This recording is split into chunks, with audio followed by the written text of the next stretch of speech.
Grocery prices are about to jump harder in the next 3 months than they did across all of last year combined, and most families have absolutely no idea it's coming.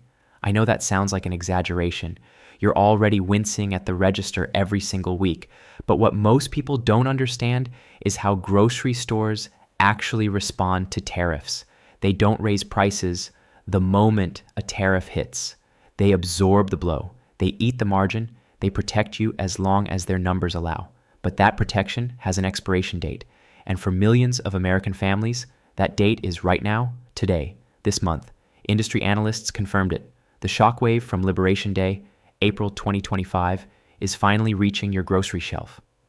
The 12 to 18-month delay that shielded you is officially over. The full cost is arriving. And I got one of the most eye-opening confirmations of this last week from the manager of my local grocery store. He pulled me aside and said something I won't forget. He told me he had been running that store for 17 years and had never, not once in 17 years, seen order fulfillment as broken as it is right now. That hit me hard. So today, I'm walking you through 11 specific grocery items you need to buy before prices spike and before shelves start going empty. And the 7th one genuinely caught me off guard. It's something you probably toss in your cart without a second thought every single week. What's headed for it is not subtle. Hit the like button, subscribe to my channel, and let's get straight into it. Item 1, olive oil. Let me tell you about a mistake I made that cost me real money. I bought 2 quality bottles of olive oil, not cheap ones, and I stored them right next to the stove because that's where I cook. Convenient. Made sense at the time. About 6 months later, I opened the first bottle and it was completely rancid. Bitter, sharp, undrinkable. Both bottles ruined. Nearly $40 wasted because I stored them in the wrong place. I learned that lesson so you don't have to. But here's why olive oil is especially urgent right now. The United States has imposed a 15% tariff on olive oil coming in from the European Union. Spain, Italy, and Greece produce the vast majority of what ends up in American kitchens. Every bottle crossing from those countries now carries a 15% entry fee before it even touches a store shelf. That cost doesn't disappear. It travels from the exporter to the importer to the retailer and lands directly in your cart. Here's what makes this even worse. Olive oil prices had only just started recovering from record highs in 2023 and 2024. Historic Mediterranean droughts crushed production across the board. Farmers had barely caught their breath. Markets were finally stabilizing. Then the tariff landed. So you have a market that was still healing from one wound and just took a second hit from an entirely different direction at the same time. I asked the store manager about his olive oil section when I visited last week. He pulled up his inventory screen and showed me. 3 weeks earlier, he had 42 units on that shelf. The day I was standing there, 11.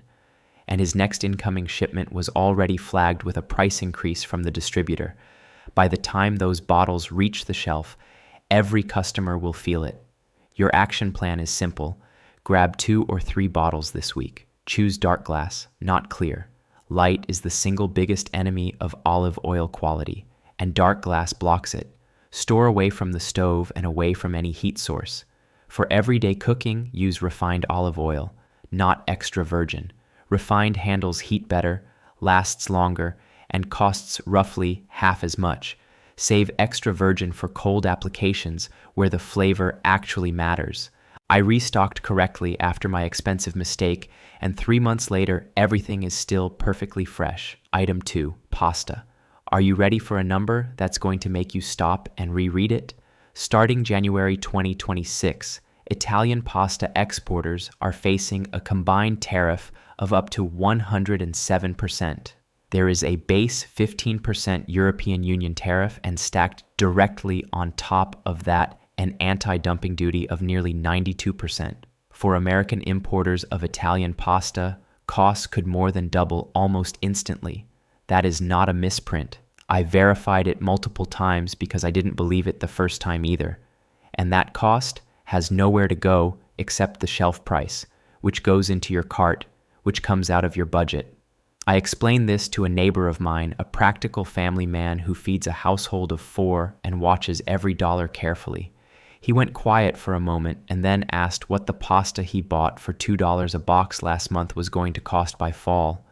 I told him honestly that nobody has an exact number, but doubling isn't an extreme scenario at this point. She has 3 kids.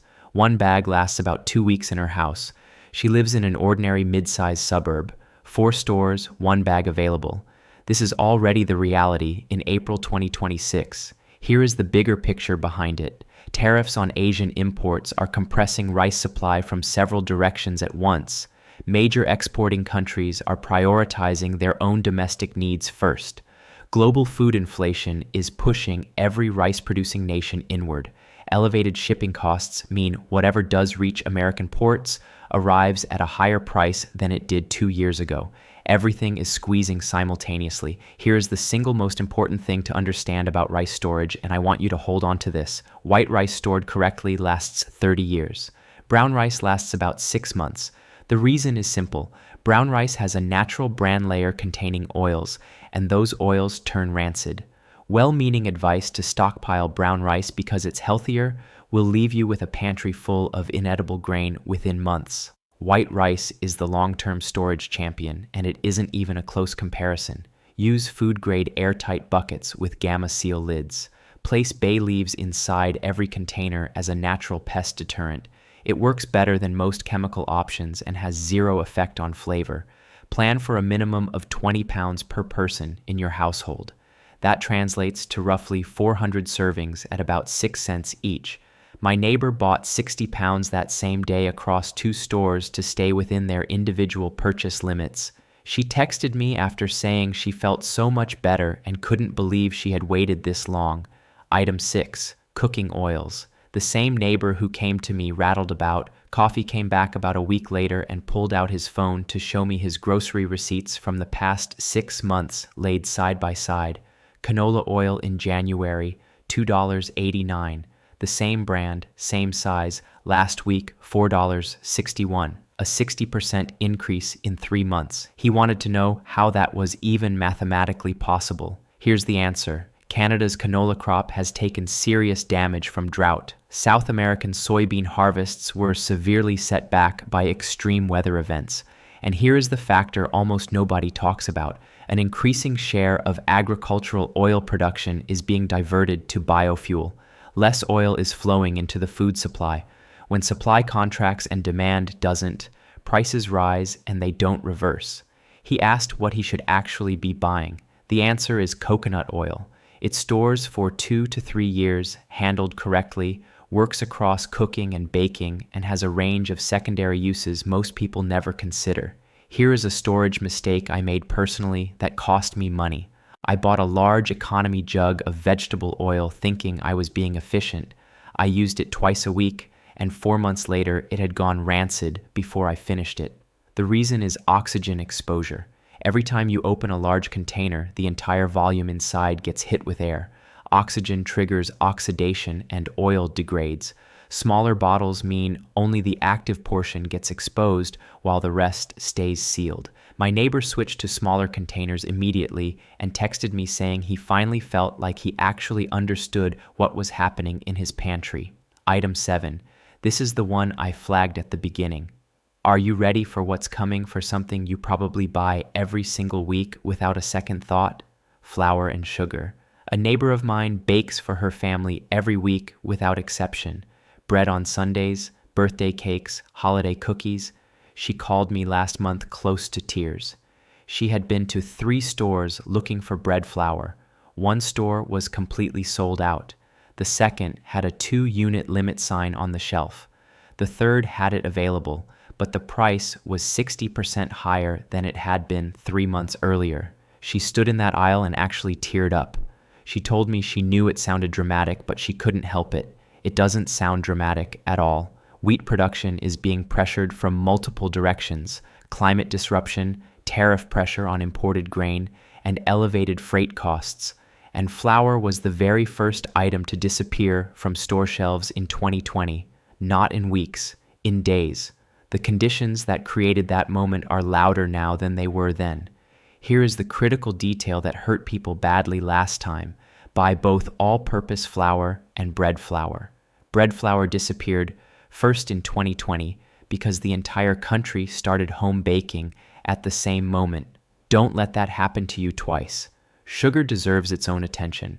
White sugar stored in completely dry conditions lasts indefinitely. Sugar creates an environment at the molecular level where bacteria genuinely cannot survive. A sealed container of sugar you buy today could still be used generations from now. It's not just food storage at that point. The story about that woman standing frozen in the dairy aisle is easy to avoid. This is one of the simplest fixes on the entire list. Item 11, and this is the most overlooked category on everything I've covered today: salt, honey, and vinegar. Here is something that genuinely stopped me when I first came across it. Archaeologists working in an ancient Egyptian tomb recovered honey estimated to be 3,000 years old. They tested it. It was still edible, still good.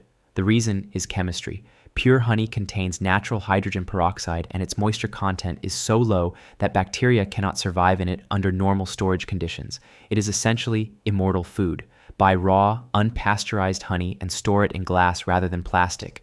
Plastic allows trace moisture to migrate through over time, and moisture is the only real vulnerability honey has. A neighbor laughed when I explained the Egyptian tomb story and asked if the jar he bought last week was going to outlive his great-grandchildren. Basically, yes, salt lasts forever with no meaningful degradation. Your body requires approximately 1.5 teaspoons daily just to maintain basic function. Before refrigeration existed, salt kept entire civilizations nourished across thousands of years. A 50-pound bag costs under $20.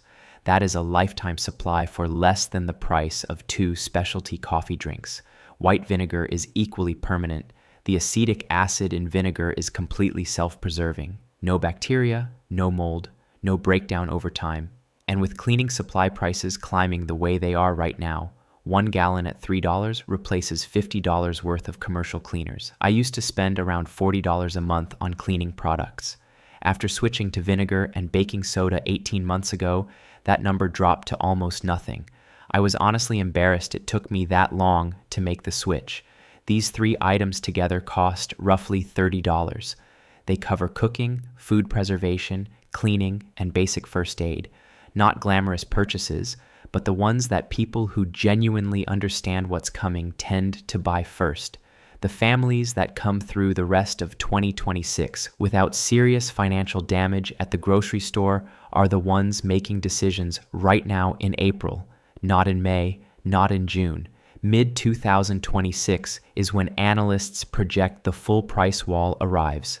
The buffer that brands and retailers built through all of 2025 will have run dry, and the complete tariff impact lands on your shelf at the same moment as crop damage pressure, aluminum cost increases, and global supply disruption, all of it at once. If you take action on only 3 items this week, start with pasta because a combined 107% tariff is coming and it is moving fast. Start with coffee because prices already jumped 21% with no domestic alternative in sight. Start with canned vegetables because the can and the food inside it are both getting more expensive at the same time. Then work through the rest of this list gradually. A few extra items every shopping trip. No panic, no extreme hoarding. Just steady, intelligent preparation that actually protects your household and your budget before the window closes. If any part of this gave you clarity, hit the like button right now and subscribe to my channel so you don't miss what's coming next. Drop a comment telling me which item surprised you most or what you're already keeping in your pantry. I genuinely want to know. Next week, I'm going deep on the 5 storage mistakes that are quietly destroying people's stockpiles right now. The third one is something almost everyone does, and it's costing hundreds of dollars in food people don't even realize they're losing. Don't miss that one. Stay smart, stay ready.